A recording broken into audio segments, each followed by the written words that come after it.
Kieran Morn and Beatrice Dennis take us back to a hedonistic period exploring the relationship with Rockstars and their cars. We discover their first cars, favourites and the ones that got away, getting the lowdown on famous crashes, clashes and brushes with the law and stories that have yet to be told. Over the coming weeks, we talk about their special relationships with classic marques like Rolls-Royce, Jaguar, in particular the E-Type, as well as Minis, Range Rovers, Cadillacs and of course Ferraris. Get under the bonnet with us while we examine Rockstars cars.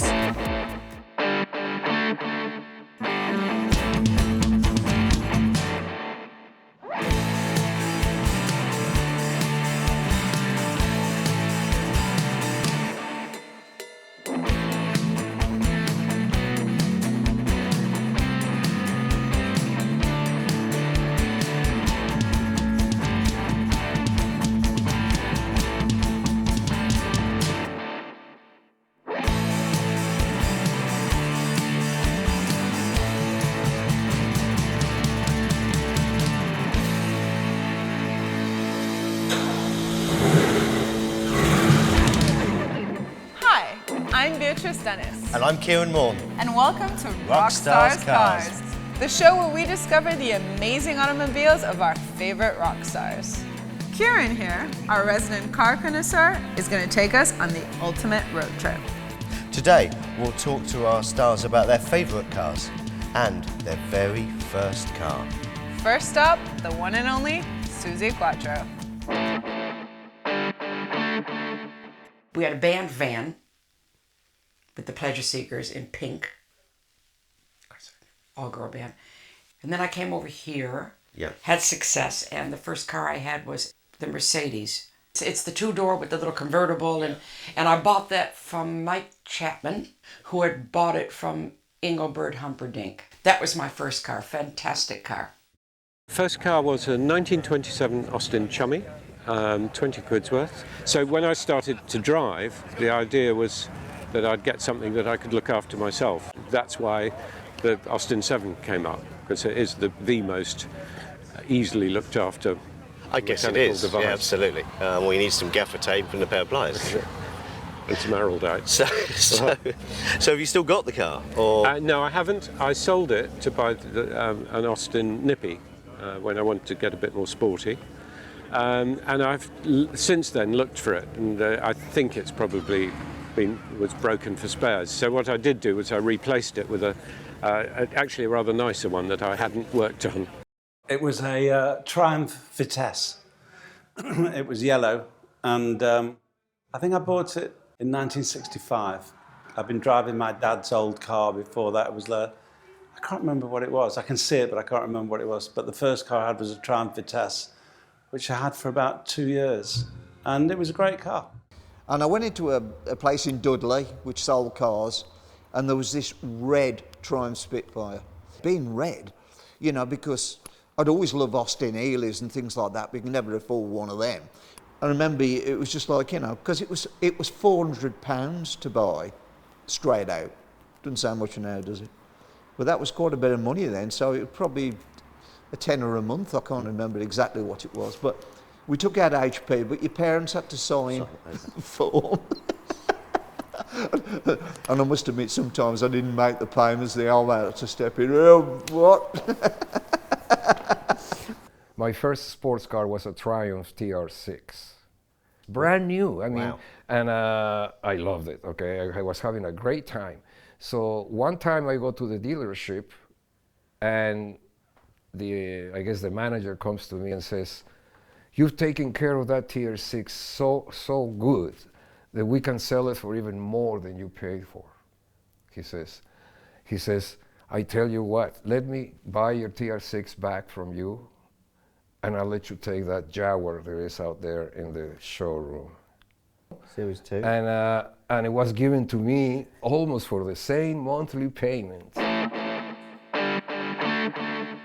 That was Fito de la Para from Can Heat, who made the deal of the century when he traded in his Triumph TR6 for a stunning E-Type Jaguar, whilst keeping the car payments the same.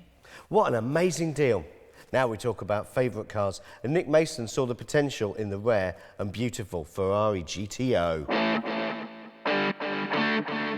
I mean, it's curious looking back because actually I paid a record price for the car, so the car was already, accelerating in value, but no one sort of saw it quite like that. It was a good car and it had just been rebuilt. So, because, I mean, that car and you have outlasted many people's marriages, I guess. Including my own. Oh, now that I didn't know.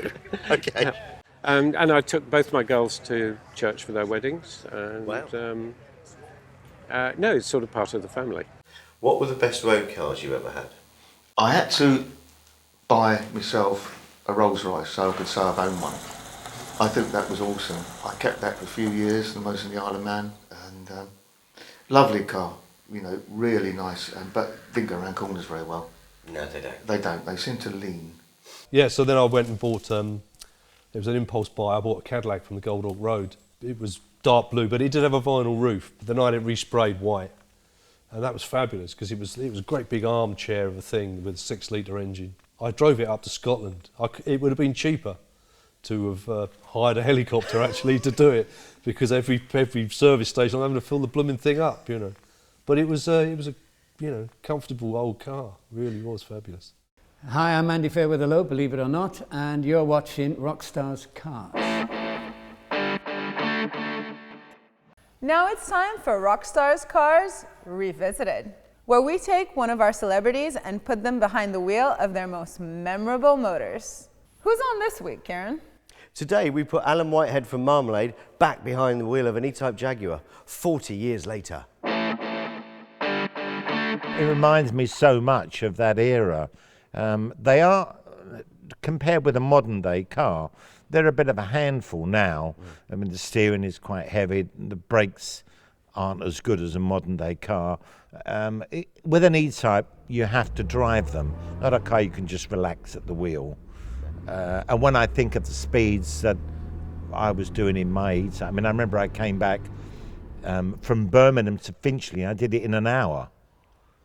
So, and I do remember when I got back and I heard this like tinkling sound, so I pulled up the bonnet and the manifold was actually pulsating with red heat. This is not a car you can relax at the wheel, and I don't mean it's uncomfortable to drive. I mean, you've got to be aware there's no safety measures, no ABS, there's no power steering, and the brakes are not that good on an E-Type. They were notoriously bad considering the power of the car. It just wouldn't stop. When you think of the performance, I mean, compared with cars that were about, I mean, you were in a supercar. I mean, I don't know how many cars tried to. Young kids, they think, I'll take the E-Type on, but I don't know any car that ever beat the E-Type I had. No. It personifies that whole era of suddenly England was pulling out of the deep depression from the Second World War, and we'd created this car. We'd beat the Italians, we'd beaten everyone really. All of the cars from that era, they weren't jelly molded out. Now it's very difficult to tell the difference between so many cars that look pretty much the same. It's a bit like music, it's all jelly molded out the same. But an E-Type didn't look anything else other than an E-Type. You know what? At some point, most of our rock stars have had a smash or two. You name it, they'll hit it. Coming up, Ginger Baker drives his car off of a cliff. And Marky Ramone's car catches fire.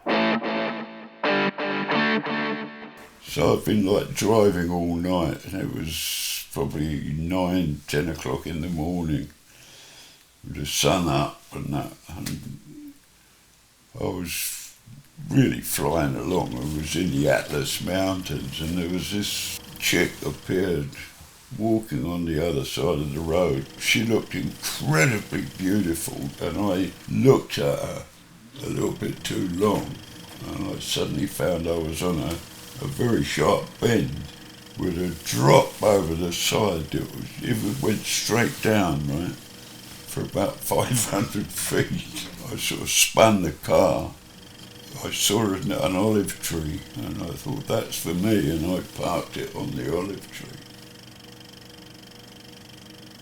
And I got out and filmed it all. First car that I owned was a '60 Cadillac that I had rebuilt, about 95% rebuilt, except for the wiring in the seat. So I was at a red light and I felt something hot under my ass, and I put the car in park, jumped out of the car, and went up in flames. So they used half of it, the back, the hard rock, to put up on 57th Street. I knew I was going to buy it before they put it on the showroom, because I was going to go home with an E-Type. Isn't this the worst way to buy a car? Fantastic. So I bought it. It was a red Roadster, KJJ 220D, a 1966 model, detachable hardtop, very nice. But weren't they pigs to drive? I mean, can you imagine getting in a car like that these days with no power steering?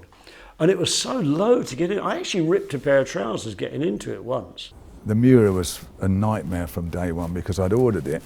I'm going over to Lamborghini, and as we're driving along, I saw this, oh God, there's a Miura exactly the same one as I've ordered. And I thought, it must be mine.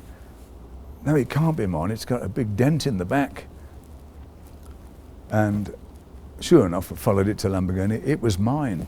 Somebody bumped it. So I thought that was, you know, the first thing that happened with it. I had so many terrible things happen to me in that car. I got hijacked once. And then on that very same trip, when I decided not to take it to the gig the next night, so I left it at the hotel in Middlesbrough. When I got back, and the bonnet was up, someone had actually stolen the alternator control. And then they asked if they could use it at the motor show, because they didn't have any. You know, there was only a handful of the things made anyway. And then I picked it up from the motor show. There's a whole crowd of people around it, so I'm trying to drive off, and I kept stalling it. And it was, hey! I thought, oh no, it's really embarrassing. Anyway, I went out in it, and I'm driving under this underpass in Birmingham, and I heard this bang, and I saw all this smoke coming out the back. Like, bloody hell. So I pulled up and got up and ran. I thought the thing was going to blow up. And I ran up to this Aston Martin garage. I said, my car's on fire, it's going to blow up. And they came down with all the extinguishers and everything. Anyway, the thing it was smoking. And what it was, the pipe had came off of the air conditioner, all the oil had gone all over the engine. So all the smoke was from that. So anyway, they did that and got that done. So I left it in someone's garage. I had to go home to London to get the alternator part because no one could get it there. When I was taking it out of this girlfriend's garage, her father directed me very badly, and I scraped the whole side of the wing. I got the AA to fit the alternator control on. I drove home. On the way home, a car with a bunch of old people came right across two carriageways and hit my wing. It was a nightmare. I think it was doomed, that car. And then it went on fire. The same thing happened again. I ran up to this bloke's house. Have you got a fire extinguisher? My car's on fire, my car's on fire. Anyway, they came out and they put it out, and oh, it's a right mess. And I was really upset. And of course, they Lamborghini come and picked it up, and it went off on a trailer. And it was away for ages. And it went back, and I never seen it for months and months because they were waiting for the carburetors, the inserts, and Lamborghini in Italy were on strike. So it was a real pain from start to finish. I love the car, but I had many things go wrong with it. And it was misfiring all the time, like crazy. I was driving from London to home. I got home, drove it into my garage. As I got out of the garage, I looked in the grille, and the manifold was burning red hot, like an electric fire. So one of the whole thing didn't just flare up and burst into flames. It was red. I mean, really seriously, you know, like flaming metal. I ran out the garage, went in, this was 3 in the morning, screamed at my mechanic and said, you better sort this out. Oh, Sounds like it sounds like you got the timing wrong. Yeah. So I took it back into him the next day. He couldn't do it, and I went into. He recommended this other place. They fixed it, and they informed me that I needed a new tyre. So I said, all right, put the tyre on. I watched this young mechanic putting the tyre on with a hammer, smash the arch as he put the tyre on. I mean, this car should never have been in my hands. It was just doomed.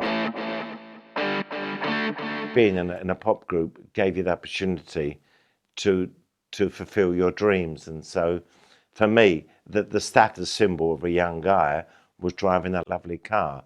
I wouldn't change a minute of it. I was lucky enough, through being a successful member of a very popular group like Dave, we were able to fulfill our dreams and buy cars that we loved. When you were young rather than we're old buggers like we are now. Alan Whitehead and Dave Munden there, summing up the rock star life of expensive cars. I'm Kieran Morn. And I'm Beatrice Dennis. Join us next time where we talk to more rock stars about their cars.